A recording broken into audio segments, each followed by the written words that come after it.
हाय बच्चों, SVP institute में आपका स्वागत है।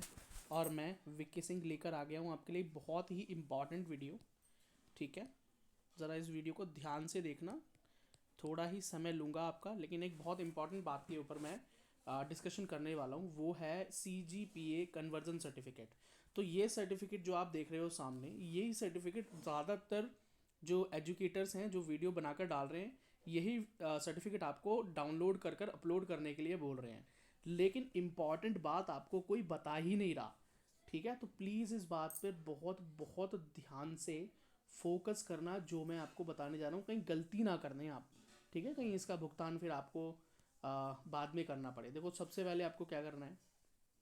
खैर, जो ये कन्वर्जन सर्टिफिकेट है, ये कब यूज़ होगा? जब आपके पास जो सर्टिफिकेट पर, पासिंग सर्टिफिकेट पर या आपकी जो मार्कशीट है वहाँ पर नहीं है ये कन्वर्जन सर्टिफिकेट। खैर, CBSE वाले बच्चों को तो मिलता है। अगर नहीं है इन केस, तो ये सिर्फ एक फॉर्मेट है। इसे डाउनलोड करके अपलोड सीधा नहीं करना है, ये सिर्फ एक फॉर्मेट है। आपको क्या करना है, आपको सेम टू सेम इसी फॉर्मेट का यूज़ करके, इस फॉर्मेट का यूज़ करके आपको एक और सर्टिफिकेट खुद से तैयार करना है। तो आप साइबर कैफ़े पे कर सकते हो या अपने कंप्यूटर पे कर सकते हो, है ना? अगर आप कर सकते हो तो ठीक है। अगर इसमें आप एडिट कर सकते हो तो आपको क्या करना है, एक तो आपको ये एग्जामिनेशन जो है, जो भी आपका पासिंग ईयर है, तो उसको आपको चेंज कर देना है। ठीक है, फिर उसके बाद यहाँ पर आपको बोर्ड का रोल नंबर लिखना है आपका। ठीक है, बोर्ड्स का रोल नंबर लिखना है। उसके बाद आपका नेम आएगा, यहाँ पर कैंडिडेट नेम आएगा, फिर आपकी मदर्स का नेम आएगा, फिर फादर का नेम आएगा, फिर आपके स्कूल का नाम यहाँ पर आएगा, जो भी आपके स्कूल का नाम हो। और फिर उसके बाद आपको ये चीज़ें, जहाँ पर जो मार्क्स के बारे में लिखा है कि किस तरह से आप ओवरऑल परसेंटेज कैलकुलेट करेंगे और कैसे आप सब्जेक्ट वाइज मार्क्स को कैलकुलेट करेंगे या परसेंटेज को कैलकुलेट करेंगे या मार्क्स को अपडेट करेंगे। ठीक है, तो यहाँ पर ये इंग्लिश है, हिंदी है, मैथ्स है, साइंस है, सोशल साइंस है। तो ये आपके सब्जेक्ट हैं। अब हो सकता है कि आपके पास के अलावा कुछ और सब्जेक्ट भी है ना? हो सकता है कि फिजिकल हो सकता है कि रिटेल हो, है ना? हो सकता है इसकी जगह कंप्यूटर साइंस हो। ठीक है, या इसके साथ अब इसमें बायोलॉजी नहीं, तो बायोलॉजी तो आपके पास होगा ही होगा, है ना? बायोलॉजी हो, अरे हाँ, ठीक है, बायोलॉजी हो, तो होगा ही होगा इनमें से कुछ ना कुछ तो अलग। तो वो आप किस तरह से करेंगे, तो यही फॉर्मूला है, 9.5 की मल्टीप्लाई होती है। तो मैं आपको हैंड रिटन फॉर्म में बनाकर दे देता हूँ कि आपको क्या करना है। देखो, ऊपर का फॉर्मेट तो सेम रहेगा, यहाँ तक का फॉर्मेट तो एकदम सेम होने वाला है। ये कन्वर्जन सर्टिफिकेट हो गया, एग्जामिनेशन का डेट हो गया, roll number, name, mother's name, father name, name of school, ये तो एकदम सेम रहने वाला है। और नंबर 1 एंड नंबर 2 ये फॉर्मूला भी एक बार वहाँ पर लिख देना आप। ठीक है, देखो हैंड रिटन क्यों बोल रहा हूँ, रिटन फॉर्म में पहले बनाना, फिर उसको टाइप कर लेना। ठीक है, फिर उसको टाइप कर लेना। अब जैसे बोलता वैसे आप करते जाना। ठीक है, अब वैसे यहाँ पर हो गया है, पर फिर भी मैं आपको कर कर दिखा देता हूँ कि हो क्या रहा है एग्जैक्टली exactly। ठीक है, तो सबसे पहले यहाँ चलते हैं। मान लीजिए आपका सबसे पहला सब्जेक्ट जो है वो है बायोलॉजी, और जो CGPA आपको वहाँ ऑप्टेंड हुई है, मान लीजिए वो 9 ऑप्टेंड हुई है। ठीक है, तो अब यहाँ से इसका जो सर्ट वो मार्क्स कितने निकलेंगे, कितने मार्क्स आए हैं आपके, तो कुछ नहीं करना है आपको, सिर्फ 9.5 से मल्टीप्लाई कर देनी है। जब आप 9.5 से मल्टीप्लाई करते हैं तो आपका आंसर आता है 85.5। तो ये जो आपको ऑप्टेन हुई है, ये आपकी बायोलॉजी की के मार्क्स ऑप्टेन हुए हैं आउट ऑफ 100। ठीक है, 100 में से आपके 85.5 नंबर आए हैं। इतना आपको समझ में आ गया। इसी तरह से मान लीजिए आपका सेकंड जो सब्जेक्ट है वो फिजिक्स है। ठीक है, मान लीजिए फिजिक्स में आपकी जो CGPA आई है वो 10 आई है, तो आप क्या करेंगे, 9.5 से मल्टीप्लाई कर देना CGPA को, बस सिंपल। जब आप मल्टीप्लाई करोगे तो आपके सामने क्या निकल कर आएगा, बोलिए? 95। तो 95 क्या है, मार्क्स आउट ऑफ 100। ठीक है, इसी के साथ आपका आ गया केमिस्ट्री। ठीक है ना? अब किस तरह से आप ये हैंड रिटन फॉर्म, तो यहाँ पर उसकी हेडिंग क्या रखोगे ऊपर, सब्जेक्ट, ये CGPA, और ये क्या हो गया आपका फॉर्मूला, और ये क्या हो गया आपका मार्क्स ऑब्टेन्ड आउट ऑफ 100। तो इस तरह से आपको ये टेबल बना लेना और इसको टाइप कर लेना, ज़्यादा अच्छा लगेगा। मान लीजिए आपके केमिस्ट्री में कितने आए, आप में 9 आए, यहाँ भी मान लीजिए 9 आए, तो वही 9.5 इंटू 10 हो जाएगा। मल्टी क्या आ गया, 85.5 आउट ऑफ 100 हो गया। ठीक है, अब एक और सब्जेक्ट ले लेते हैं, इंग्लिश ले लेते हैं, एक लैंग्वेज सब्जेक्ट।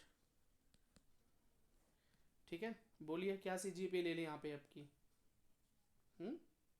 8 ले लें, तो 8 मल्टीप्लाई 9.5, है ना। अब ये मत समझो ना भैया ने क्या कर दिया 9.5, कुछ भी लो, मैं इसको ठीक से फिर से मिटा के लिख देता हूँ, कहीं अब बच्चे कंफ्यूज ना हो जाए, कोई दिक्कत नहीं है वैसे, है ना। 9.5 इंटू 8, ठीक है। तो आंसर आएगा आपका 76 आउट ऑफ 100। 1 2 3 4। अब एक और सब्जेक्ट आपको यहाँ पर लेना है, तो कोई एक सब्जेक्ट और यहाँ पर ले लेते हैं, बोलिए। मैथ्स ले लूँ? वैसे बच्चे बोलेंगे भैया मैथ्स तो था ही नहीं हमारे पास, पर फिर भी मान लेता हूँ कि चलो मैथ्स भी आपने ले लिया, ठीक है। यहाँ पर कितना CGPA आ गया आपका मैथ्स में? चलो जी, मैथ्स में मान लेता हूँ और भी वीक थे, 7 ही आया, तो यहाँ क्या हो जाएगा 9.5 इंटू 7। जल्दी जवाब दो, क्या आंसर आएगा? जल्दी,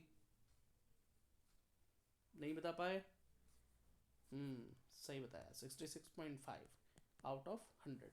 इतना समझ में आ गया, ठीक है। तो इस तरह से आपने अपने मार्क्स निकाल लिए। देखो ये फॉर्मेट बना हुआ है इधर, तो ये इसी तरह से सॉल्व हुआ है। अब ये कोड आपको कहाँ से पता चलेंगे? सब्जेक्ट कोड अपनी मार्कशीट में देख लेना।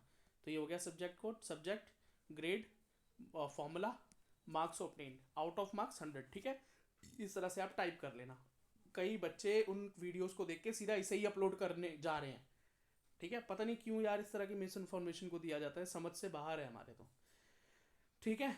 चलो, अब तुम्हारा जो तुम्हारा रिजल्ट आया होगा उसके अंदर क्या आया होगा भाई, कि ओवरऑल CGPA आई होगी, है ना।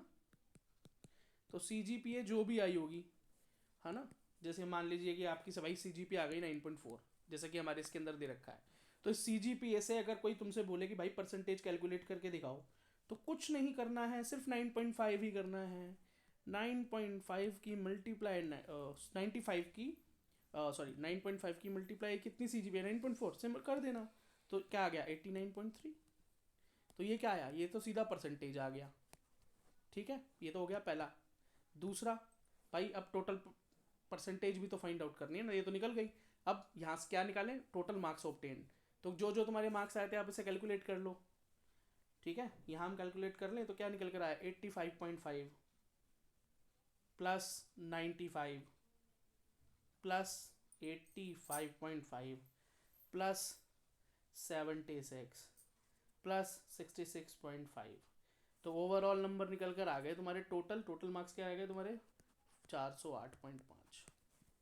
ये मार्क्स निकल के आ गए टोटल, ठीक है।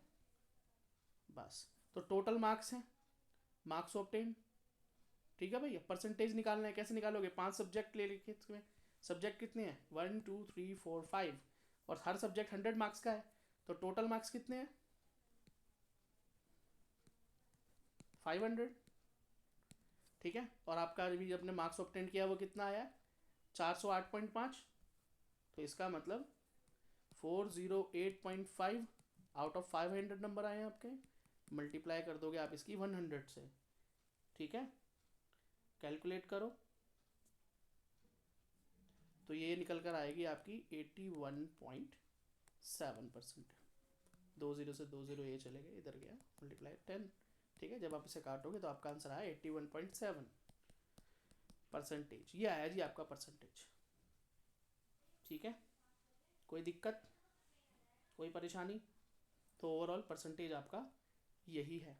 अब आप बोलोगे भैया यहाँ तो CGPA 9.4 से ये निकल कर आया था। अरे ये CGPA इतनी आई थी ना, अब आपकी जो भी CGPA लिखी हो अपनी मार्कशीट में उसको 9.5 से मल्टीप्लाई कर देना, आंसर आ जाएगा।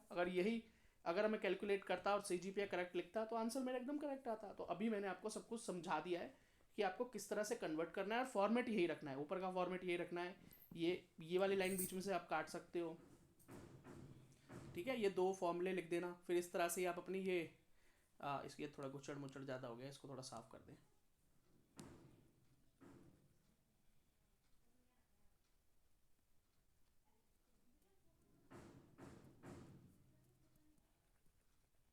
क्लियर हो जाए यार।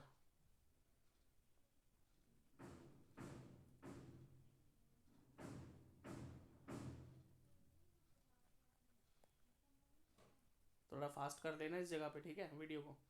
चलो अब हो गया, है ना। ज़्यादा ही गुचड़ मुचड़ हो गई थी यार। चलो, तो बेटा यहाँ पर आपको क्या करना है, ये पूरा फॉर्मेट यही का ये रखना है, और यहाँ पर बस अपने सब्जेक्ट के हिसाब से या तो इसको मिटा कर एडिट कर लेना, या भाई ऐसा का ऐसे ही टाइप कर लेना, ठीक है। ये हो गए आपके सब्जेक्ट, और ये कोड अपने हिसाब से डाल लेना, और जो भी CGPA आया ये, और यहाँ फॉर्मूले में कन्वर्ट कर लेना, मार्क्स डालना, टोटल मार्क्स निकाल देना, फिर आउट ऑफ, फिर टोटल निकाल देना। फिर उसके बाद आप यहाँ से परसेंटेज कैलकुलेट कर सकते हैं, मैंने आपको बता दिया कैसे होता है, और यहाँ CGPA से परसेंटेज कैलकुलेट कर सकते हैं, ठीक है। और बस वैसे ही इसको टाइप करके आप डन कर देना, ठीक है बच्चों। और आप, मुझे लगता है अब आप गलती नहीं करोगे, तो all the best for your NEET exams. I hope आप एक अच्छे मेडिकल कॉलेज तक जाएं। बाकी कुछ और सवाल है तो आप कमेंट सेक्शन में मुझसे पूछ सकते हो। धन्यवाद।